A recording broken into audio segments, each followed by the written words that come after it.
Hi everyone, welcome back to my channel. So this is my second video, since I kind of returned to YouTube, and I still have my allergic eczema that you can probably see, but that probably ties in well with the topic of the video that I wanted to make today. And what I want to do today is share more of my own story with body image and the appearance obsession that I ended up with, and talk about really what the origins of that is, what I've figured out so far about where that came from. And so I haven't made a video like this before. I mean, I've talked about this kind of stuff in my writings on my website and on social media, but I've realized I had this feeling, which hopefully will make sense if I try to explain it, where I worried that somehow if I was quite specific and detailed with sharing more about kind of the childhood was for me and what these things looked like, that people who were listening would somehow feel like, oh, well, her story is different than mine. So now what do I do? Like, what are the causes of my body image issues and my overeating issues? And my story doesn't sound like hers, or the things that she's describing didn't happen to me, or these other things happened to me. And then it would kind of like throw people off. For me, as a coach who has specialized in helping people with healing overeating for many years, I understand why variations in the experiences and stories that people have can still result in overeating and food addiction and body image issues. So for me, I don't have any confusion about how different factors can affect things and why one person's story is this and one person's story is that, but they both end up with overeating. But I sort of was worried that somehow, like, I wouldn't be as relatable if I got specific about me rather than talking about what I've seen in my coaching and over the years and stuff. But one of the things that I've been thinking about quite a bit in the last year is how other people sharing specifics about their stories has helped me. So, like, for example, I've been reading a lot of memoirs in the last year or year and a half.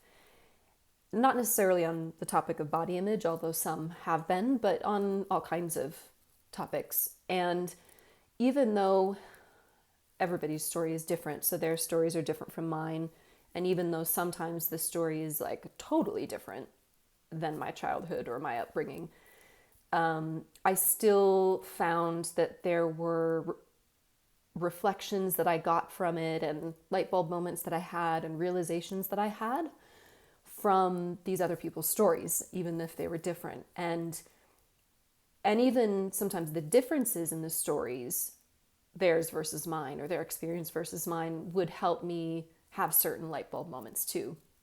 So I just kind of realized that that had been the case, and so I thought I would share a bit more of detail on my personal story, just in case that might help other people in the same way, to have certain reflections or light bulb moments for their own story. So that's my intention with it. So what I'm going to do is I'm going to run through what I feel at the moment are the kind of the biggest factors in what created this issue for me. So I'm going to talk about my dad, and then I'm going to talk about my mom, and then I'm going to also actually talk about religion and a bit about media as well. So I'm going to go through a few different topics. And probably the first thing I want to say is that, like many people, I grew up not realizing there was anything even to look at on this topic. I didn't think there was anything wrong, there was anything unhealthy. I thought every family was like my family. I didn't feel there was anything weird or wrong or anything. I just thought it was normal. So all of these realizations I've had are been through adulthood, partly through my own deconstruction process and partly, from help that I've gotten from other people as well, and resources too, books and other kind of outside factors. The other thing is with my story, I mean, once I share with you my story, you might be like, well, that's pretty overt. But for a long time, because my experience didn't include certain things that I thought were more severe, I was kind of confused about what happened in my case. So what I mean by that is there are people I've worked with, or just other people's experiences, where they in their childhood had things like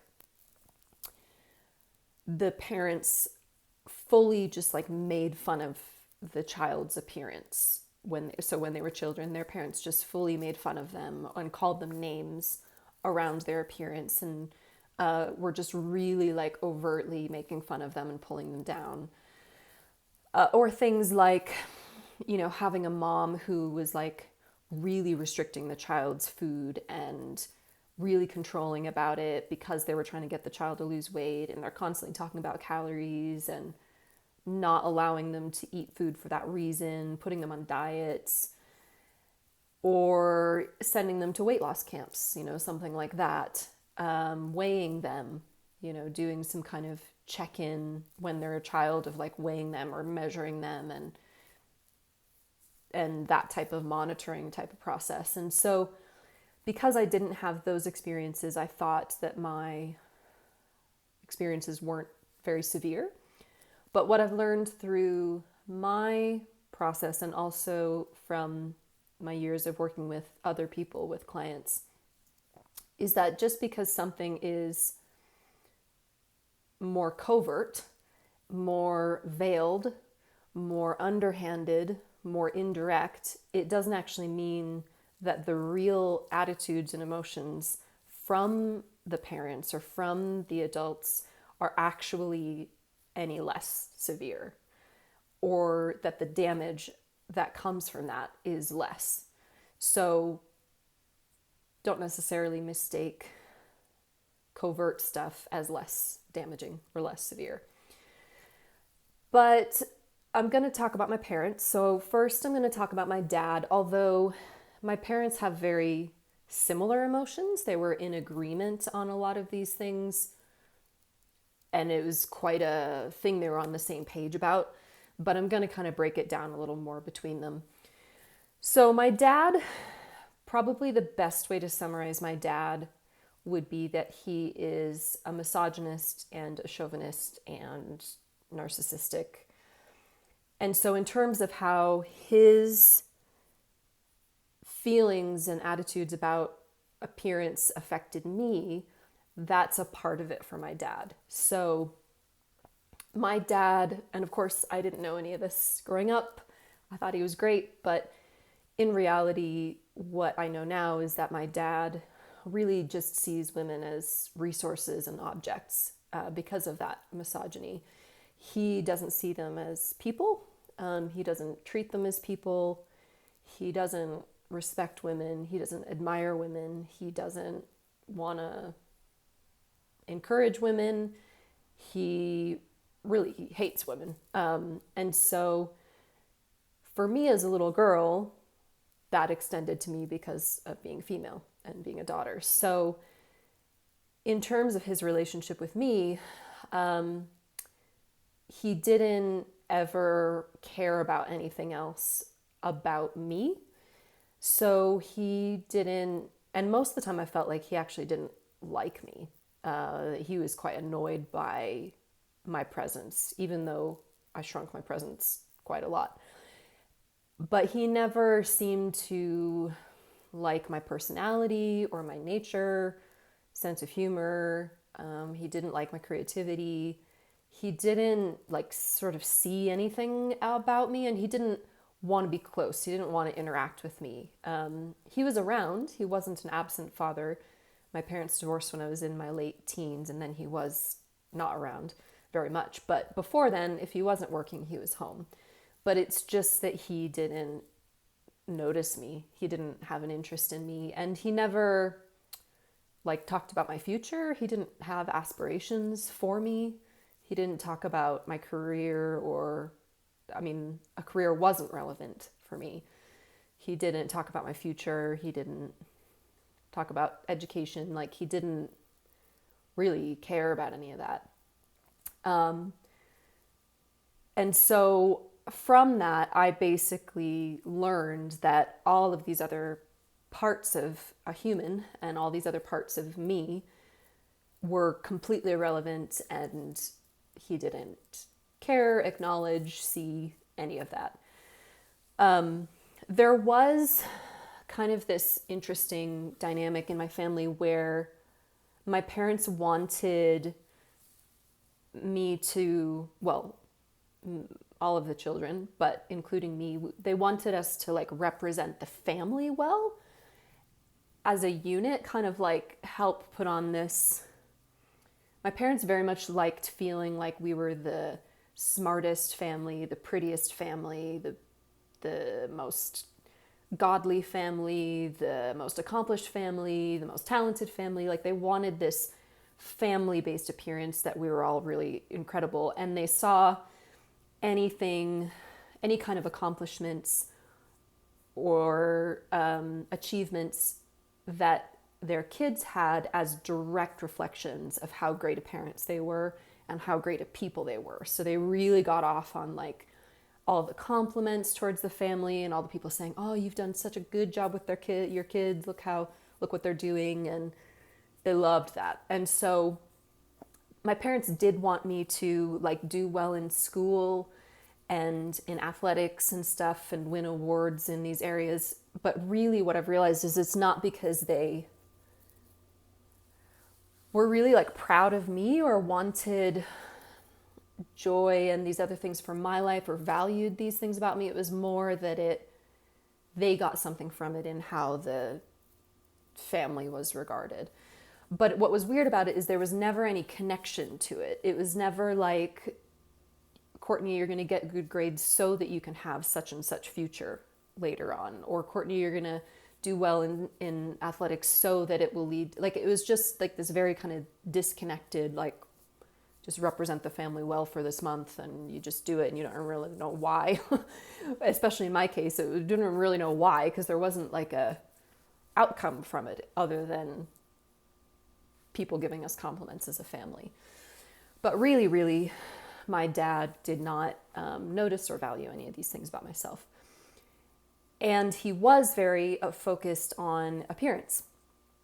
His own appearance, other people's appearance, just appearance in general. So, for example, he was really, and both my parents were like this. They would be really vicious towards people kind of behind closed doors, but they would really tear down people who had extra weight, or it was especially seemed to be about weight, but sometimes it would be about other parts of a person's appearance as well. And they would just really make fun of people and tear them down, not to their faces ever, but behind closed doors, so that might be,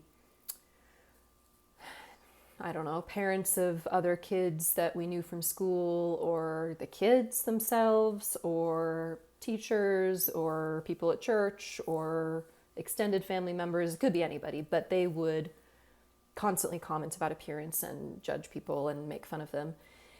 And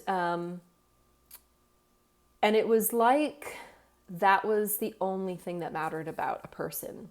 Like, a person could have all these other things going for them in their life and have all of these other, accomplishments or achievements or just great aspects of their life or kindness. And none of that was like valued by my family. It was like if that person that had all that was overweight or ugly in some way by their standards, everything else was a write-off. Like, everything else that person didn't matter because they were overweight. And it was like they really saw people who weren't physically beautiful and, putting all their efforts towards that. They really saw that as like, really like disgusting. They were repulsed by it. Like, disgust feels like the best word for it. It was such a strong emotion of just utter disgust, where they felt like that person was pathetic, they were failing in life, they were lazy. They pretty much associated it with being stupid as well. Like, it was pretty, yeah, it was really intense. And so my dad talked about people that way. And he also was quite focused on his own appearance too, actually. So he, and both my parents were considered very good looking. Like, neither of them have ever been overweight. They were regarded, especially when they were younger, as just very beautiful people. But my dad, even if he gained a few pounds after the holidays, he'd start calling himself fat and, oh, I gotta, like, it's gross, it's disgusting, I gotta take care of this and get back in shape, and like really the disgusted with himself. And he would, like, I'd find him around the house just doing like calf raises on the stairs because he didn't like that he felt he had skinny calves. So he was always doing these calf raises, and yeah, his hairline started receding when he was kind of young, and he really hated that. And so he was like that towards himself as well.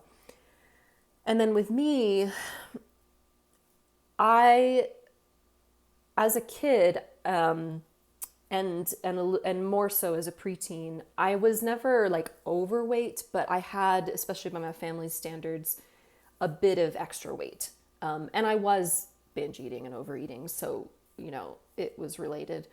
But I had some extra weight, and while my dad never like overtly called me a name or anything, I just always got the feeling like he was kind of grossed out by me because I was not rail thin and perfectly beautiful by his standards. And I did internalize, along the way, a feeling like maybe the reason why my dad was so disinterested in me and being close to me was because of my appearance, or at least partly because of my appearance. I don't know if I thought it was only that. I kind of just thought I had other problems and was boring and stuff. But I do remember having feelings like if I was a really cute kid, or if I like had no extra weight, that he would give me, he would like me more. Like I did have a feeling like maybe that was part of the problem.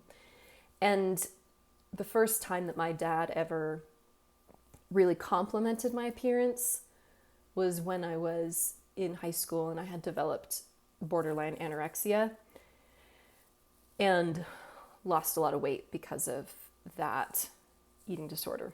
And when that had happened, he came up to me one day and said, "You're looking really good these days." And just like had a really strong feeling of approval. Meanwhile, the things that I was doing were, to get there, were, horrible. And the rare occasions like that where he did notice my appearance and approved of it, it was like, the feeling was almost like he'd forgotten I existed for years, and then all of a sudden noticed me only because of my appearance, and then just went like, "Oh yeah, you. Oh yeah, you're here. Oh yeah. Hey." And suddenly focused on me and only me, and like had his full attention on me for, 2 minutes, and then it would go. But it was like he hadn't focused on me like that for years and years, and then I'd get that kind of attention for a very short period of time, and it would only be because of my appearance. So I learned from that, as you can imagine, that all that matters about me is how I look. And yeah, and that was it. That was all that was valuable. And so yeah, and I've also, one of the things I've come to terms with in more recent years, that I still have more to kind of feel about, is that, so my dad, again, objectified women, reduced them, didn't see them as people. But my dad also heavily sexually objectified women. So women were sexual objects. as well. And I've had to come to terms with the fact that even as his daughter, that is the case for how he viewed me too. So he sexually objectified me and saw me as a sexual object. And I feel that that is a part of why I absorbed these feelings about worth and appearance from my dad, is because of that reduction to a sexual object. Trying to think of anything else. I mean, again, I could be here all day if I share all the examples, but I think that's a pretty good overview of my dad. So let's talk about my mom. So my mom, again, a lot of very similar emotions to my dad. She would make fun of people, pull them down behind their backs, be really focused on their appearance. And my mom had really, internalized, obviously, probably from her childhood or somewhere her childhood, that a woman's purpose is really to look good for her husband and just to look good. Like that's your job. That's your number one job. It's the only job that matters. It's the only thing to aspire to. It's the only way that you get a man. It's the only way that you keep a man. And also she was, even independently of looking good for a man, she was also very competitive with other women. And so she always wanted to be the most attractive woman in the room, even if there was no men to impress. My mom, when she was definitely high school, maybe younger, I don't know, middle school, but she competed in small town beauty pageants. So she was in the pageant world, in a small town way, but she was in the pageant world when she was younger, and she had an eating disorder in, I think it was her early 20s, around there. Before I was born, she had an eating disorder. And so she was she was obsessed with her appearance in the same way that I learned to be. She taught it to me in a lot of ways. And so she, again, like my dad, she was regarded as very beautiful. She was never overweight, but to her, being 5 pounds away from your ideal is just horrible, the end of the world. You're a disgusting failure who should be ashamed of yourself. Those very strong feelings. And so while I don't recall her kind of going on any diets, my parents didn't do sort of official diets, but she, kind of like my dad, would just have a frequent commentary on how they looked and the food that they shouldn't have eaten and the food they should eat, and exercising more, and that kind of commentary. Probably a good way to illustrate the severity of my mom's obsession with especially women's appearances. Both my parents were focused on everyone's appearance, but I would say both of them were more focused on women's appearance than men's. And so, with my mom started having me watch, or, inviting me to watch, whatever. I can't remember how it happened because it started so young, but my mom was a big fan of all of the televised pageants. So the Miss Universe pageant and the Miss, I can't remember the names of all of them. Is there Universe, USA, America, World? Anyway, there was several. And she wanted to watch all of them. Same with things like the Victoria's Secret fashion show, which started, I think, around the time I was 7, 8, 9, something in there. And so we'd watch these pageants and these fashion shows. And even while we were watching them, my mom would have kind of an ongoing commentary picking apart the appearance of these women. And these are beautiful women, right? These are pageant contestants, world pageant contestants, and Victoria's Secret models, and they'd be walking down the aisle or runway, or not aisle, runway and stage, and she'd say things like, I don't like her. Her torso is too long for her body. She's not proportional. Or she has a weird smile. I don't care for her. Like these beautiful women, and she would be finding flaws with many of them. And her favorites were always the women who were more close to like absolute perfection by her standards. And so really the feeling from my mom, and really my dad too, it was almost like, you should look like a Victoria's Secret model. And of course there was no consideration for the fact that people have different heights and like bone structure than, and this is like the 90s Victoria's Secret models, 90s, early 2000s. But it was like you should look like the Victoria's Secret model, and that's just like the bare minimum. That's just baseline. You don't get, like that's just baseline. It's just the basic expectation. And then if you're less than that, you should be ashamed, disgusted, and most of all, you need to get to work and fix that.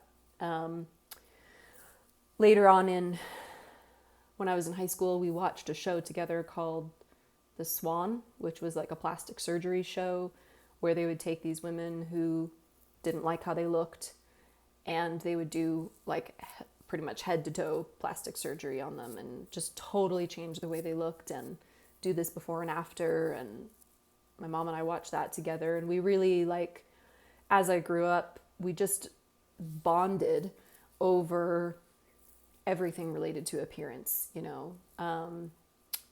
makeup, hair, teeth whitening, clothing, jewelry, it was just all about appearance. And obviously she wasn't doing all those things with my brothers. It was just with me. And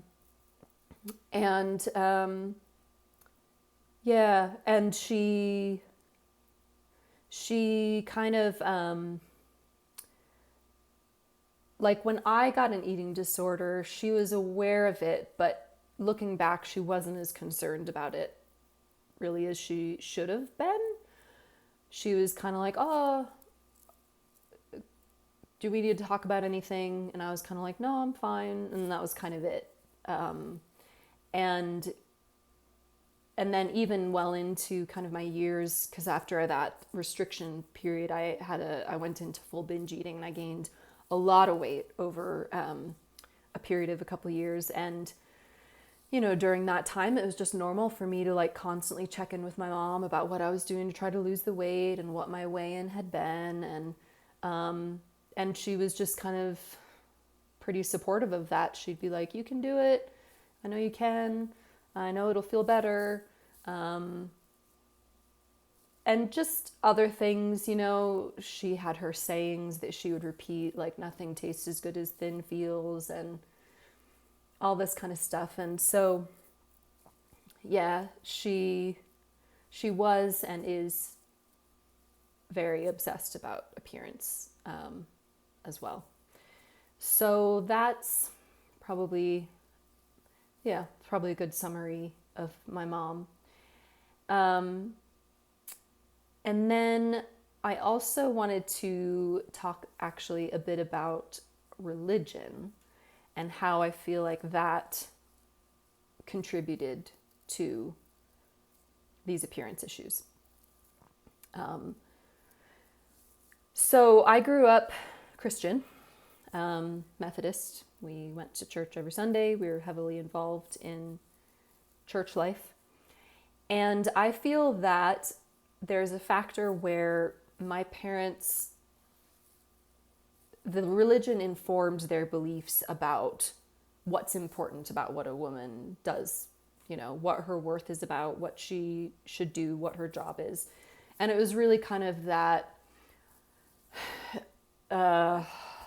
patriarchal view of like, as a woman, your job is to look good for your husband, provide your husband with feelings and serve him and clean for him and cook for him and be seen but not heard. I know that's often said about children, and that was said about children for me growing up. But also it was kind of like how wives were supposed to be too, just sort of be pretty and quiet and non-confrontational and, pleasant and stuff like that. Even obey your husband, he's the head of the household, etc. And then, of course, the religious justification that that's how God sees it and that's how God wants it to be, which I do not believe that's how God wants it to be. Now that's not something I believe, but that was the belief system that they had. And so there was this religious culture around it being all about appearance and other things about me not mattering, and the feeling that that's what gives a woman a worth and that's how she's measured and these kind of things. And so that, I think, played a big factor in the whole thing. I mean, maybe if we weren't religious, my parents still would have had enough body image, emotions, and appearance obsession to still create very similar effect in me. But I do feel that the religious belief systems were a part of that. And then when I was 14, my family moved from rural Vermont, which is where I mostly grew up, to Utah. And what was very interesting, and I mean, I felt it back then, but now I can really see it clearly. There was a really marked difference between the culture around me in Vermont and Utah and how appearance of women especially was really focused on. So in Vermont, like, it sort of felt like my parents were like by far the most appearance obsessed people, because I lived in like the most rural, really almost like kind of mostly farming community. My parents weren't farmers, but we lived there. But there was a lot of people we knew and people who were around. It's just very rural living. And my parents seemed to be much more obsessed with kind of this physical appearance. A lot of other people were just out, schlepping hay and I sound stereotypical, but wearing their flannel and, just getting stuff done. And my parents were a bit more of this kind of have this presentation thing. And then when I moved to Utah, obviously Utah is got a strong LDS, Mormon religion makeup, which I didn't have experience with before. And so looking back, I can see how that was kind of a reinforcement of a lot of these issues that I had, because what I've observed is that the attitudes and kind of belief systems around women in the LDS religion feel to me, from what I've observed, very similar, or actually, to be honest, they pretty much feel the same as what I grew up with, and then the religion's influence on that. So I've just noticed in Utah, there's just such a heavy emphasis on looks and being skinny and being beautiful and put together, and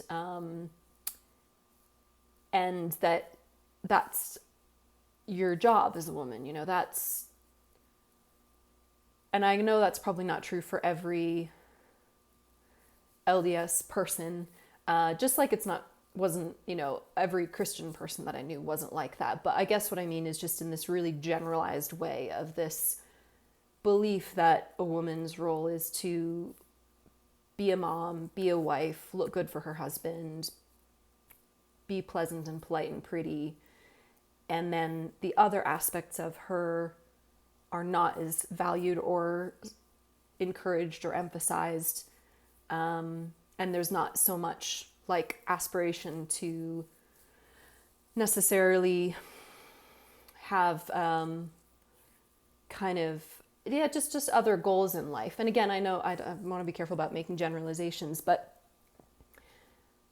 what I'm trying to say is that I think that what I believe about how God sees women and men and our real selves and what is beneficial for our lives, I feel is different than a lot of these religions that have some level of kind of a patriarchal attitudes in them that can easily reduce women down to their appearance and not emphasize these other parts. Now, I do feel that all of my emotional injuries around appearance were well embedded in me by the time I was 14. So I feel like it was all baked in. It was pretty much done by then. But I just mean that I feel like moving to a very religious area that seems to have this thing that women do here, I just noticed that that was very different than what it was like in rural Vermont. And so it just reinforced a lot of those things kind of as I got into high school and went to high school here and college and stuff. So that's something I kind of feel some passion about too, is just women who grew up in religions that have some of that focus and belief systems, just how that could have also affected our relationship with body image and appearance and our beliefs about our worth. So that's a bit about religion. And then the last thing I wanted to say, which I'm not going to spend a lot of time on, is just to acknowledge that certainly media had an impact on me as well, right? So, of course, things like music videos and TV shows and movies and magazines and, you know, all of the body image stuff that gets reinforced there as well. Of course, that affected me. You know, I grew up with a lot of the old Disney cartoons where pretty much the only reason why the guy falls in love with the girl is because she's pretty, and that's all that is really focused on about her. So of course I had all of that as well. But I don't actually think about that stuff quite as much, because I feel like if I hadn't had such intense imbibing and brainwashing and programming from my parents, I don't know that I would have been as open to the influence of media. So it would have been there, but I feel like my parents are really the ones who did the primary damage and created those emotional injuries for me. But obviously I want to acknowledge that I wish we had done, you know, it had been healthier in terms of the way things were portrayed in media. And of course, I'm a huge supporter of things improving in media now as well, you know, because they're still not great. I mean, some of the specific beauty ideals have shifted and changed, but I think, well, and I didn't have to deal with social media really. So, you know, I'm a big fan of us really looking at all of that and changing that so that that can help the self-esteem of little girls and boys. But I think that we really got to look at our family roots and what the attitudes and emotions were there. So that's pretty much what I wanted to say. Just looking at my notes. And yeah, in future videos, I'll probably make some where I talk more about kind of like the impact that these body image emotions had on me, how the appearance obsession has affected my life, and what I've done so far to try to heal it, which I'm not very healed, but it actually is better than what it used to be. And so I'll probably make some more videos on that. But in this video, I just wanted to just share more about the origins that I've figured out so far. So if there's anything that you would like more clarification on in terms of what I've said, or if you would like to ask any questions, I'm an open book on this stuff, so I'm happy to share more. And I think that's it for now. So thanks again for watching, and I'll see you next time.